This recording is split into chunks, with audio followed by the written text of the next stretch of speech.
مگر وہ باز نہ آئی اور ان کے کمرے میں چلی گئی اور دست درازی کی، اور جب حضرت یوسف بھاگنے لگے تو زلیخا نے کرتے کو پکڑ کر کھینچا تو کرتا پیچھے سے پھٹ گیا۔ اتنے میں عزیز مصر گھر میں آ گیا اور اس نے یہ سب دیکھ لیا۔ لوگوں تک بات پہنچی تو انہوں نے کہا کہ اگر کرتا آگے سے پھٹا ہے تو یوسف کی غلطی ہوگی اور اگر پیچھے سے تو زلیخا کی۔ تو عزیز مصر نے دیکھا تو کرتا پیچھے سے پھٹا ہوا تھا۔ اس نے بیوی کو ڈانٹا، لیکن پھر بھی زلیخا کے بہت کہنے پر عزیز مصر نے ان کو قید خانے میں بند کر دیا۔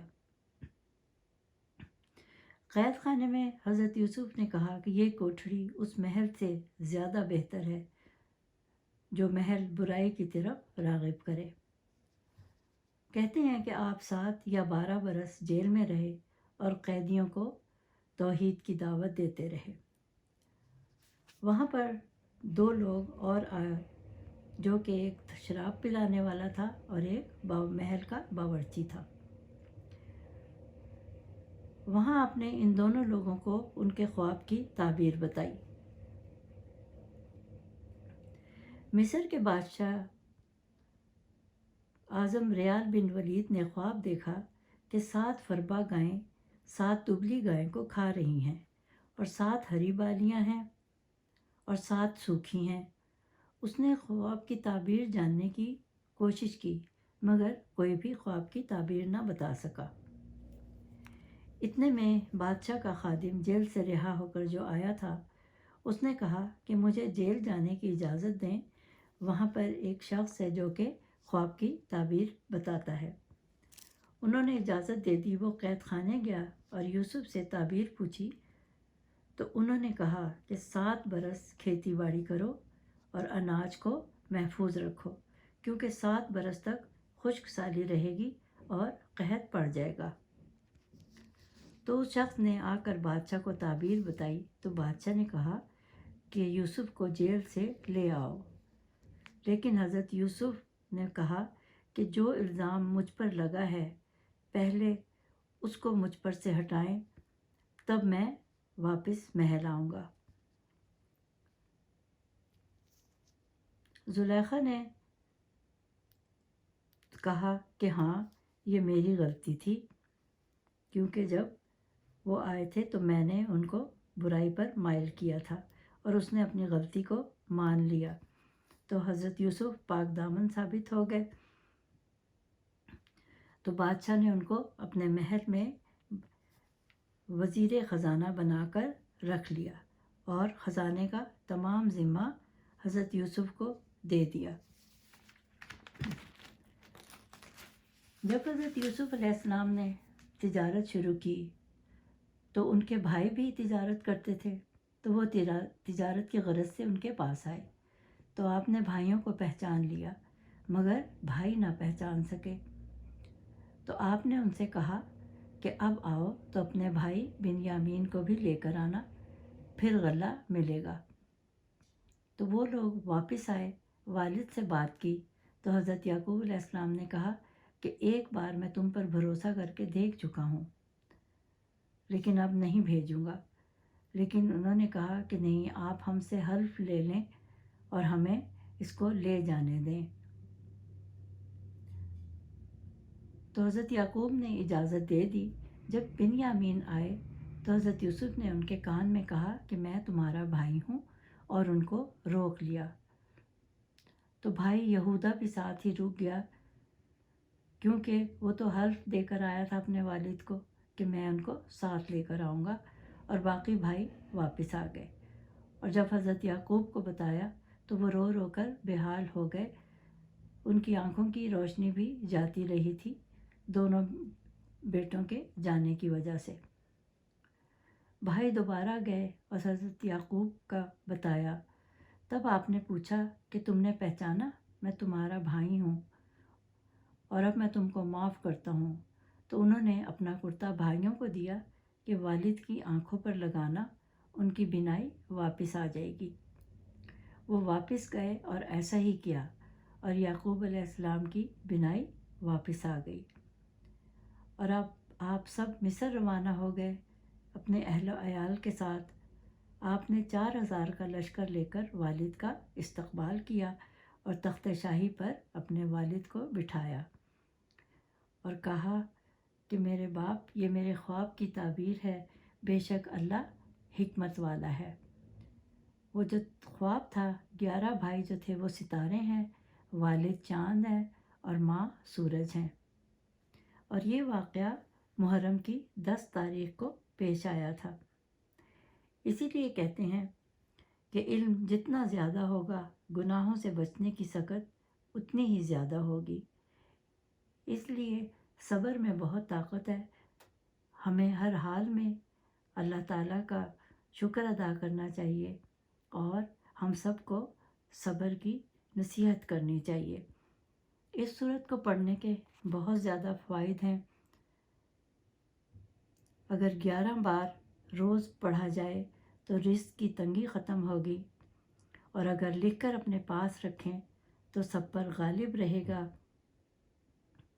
اور ہفتے میں 1 بار اگر پڑھیں اور اس پانی سے منہ دھوئیں تو چہرہ خوبصورت ہوگا، اور اوراد نرینہ کے لیے 4 مہینہ تک اس سورہ کی تلاوت کریں اور پیٹ پر دم کریں۔ اور اگر کسی کی نوکری چلی جائے تو وہ 40 روز تک اس سورت کی تلاوت کرے، وہ بحال ہو جائے گا یا اس سے بھی اچھی نوکری مل جائے گی۔ اور اگر کوئی مقدمہ ہو تو 13 مرتبہ پڑھ کر ختم دلوائیں، کامیابی ہوگی۔ انشاءاللہ تعالیٰ 13ویں سورہ لے کر پھر آپ کی خدمت میں حاضر ہوں گی۔ امید ہے آپ کو یہ میرا خلاصہ پسند آیا ہوگا۔ تب تک کے لیے اجازت، خدا حافظ۔